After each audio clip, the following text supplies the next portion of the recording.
السلام علیکم ورحمۃ اللہ وبرکاتہ۔ جی احباب سب خیریت سے ہوں گے؟ میں بھی الحمدللہ خیریت سے ہوں۔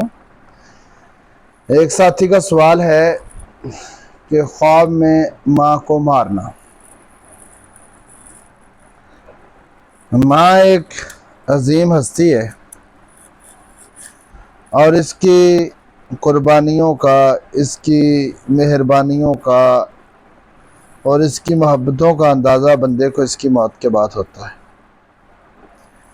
اور اس کی موت کے بعد ماں کو کسی بھی حالت میں بندہ دیکھے، خوشی میں، غمی میں، پریشانی میں، تو بندہ ایک مرتبہ ہل جاتا ہے، پریشان ہو جاتا ہے۔ تو اسی سلسلے میں ایک ساتھی کا سوال ہے، خواب میں کسی کو مارنا یہ اس کو فائدہ پہنچانا، نفع پہنچانے کی علامت ہے۔ اب خواب میں ماں کو مارنا یا اس کو زندہ دیکھنا، یا زندہ ماں ہے اس کو فوت دیکھنا، ہم ساری چیزیں ذکر کر دیتے ہیں۔ ماں زندہ ہے اور بندہ دیکھتا ہے کہ میری والدہ فوت ہو گئی، تو یہ اس کے لیے کوئی پریشانی، کوئی غم کا سبب ہو سکتا ہے۔ اسی طرح والدہ فوت ہو گئیں اور وہ زندہ ہیں، ان کو خوش و خرم دیکھا ہے، تو اس کا مطلب ہے کہ اس بندے کے لیے کوئی راحت، کوئی پریشانی نہیں ہے، کوئی فائدہ، کوئی منفعت اس کو ملنے والی ہے۔ اسی طرح اگر وہ اپنی والدہ سے بدتمیزی کرتا ہے، جھگڑا کرتا ہے، والدہ کو ذبح کر دیتا ہے، تو اس کا مطلب ہے کہ اس بندے کے مقدر میں ذلت، رسوائی اور کوئی نقصان ہے۔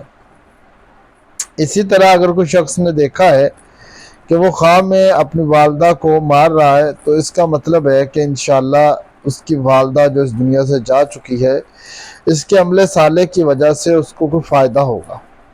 نماز پڑھتا ہے، ماں کے لیے دعا کرتا ہے، کوئی صدقہ کرتا ہے، خیرات کرتا ہے، اس طرح کا کوئی بھی فائدے والا کام کرتا ہے، تو یہ اس کی والدہ کو اس کی طرف سے نفع پہنچے گا انشاءاللہ۔ عالم ارواح میں، عالم برزخ میں جہاں وہ موجود ہیں، وہاں ان کو اس کے بیٹے یا بیٹی جو بھی یہ خواب دیکھے گا، اللہ تعالیٰ اس کی طرف سے اسے نفع عطا فرمائیں گے، فائدہ عطا فرمائیں گے۔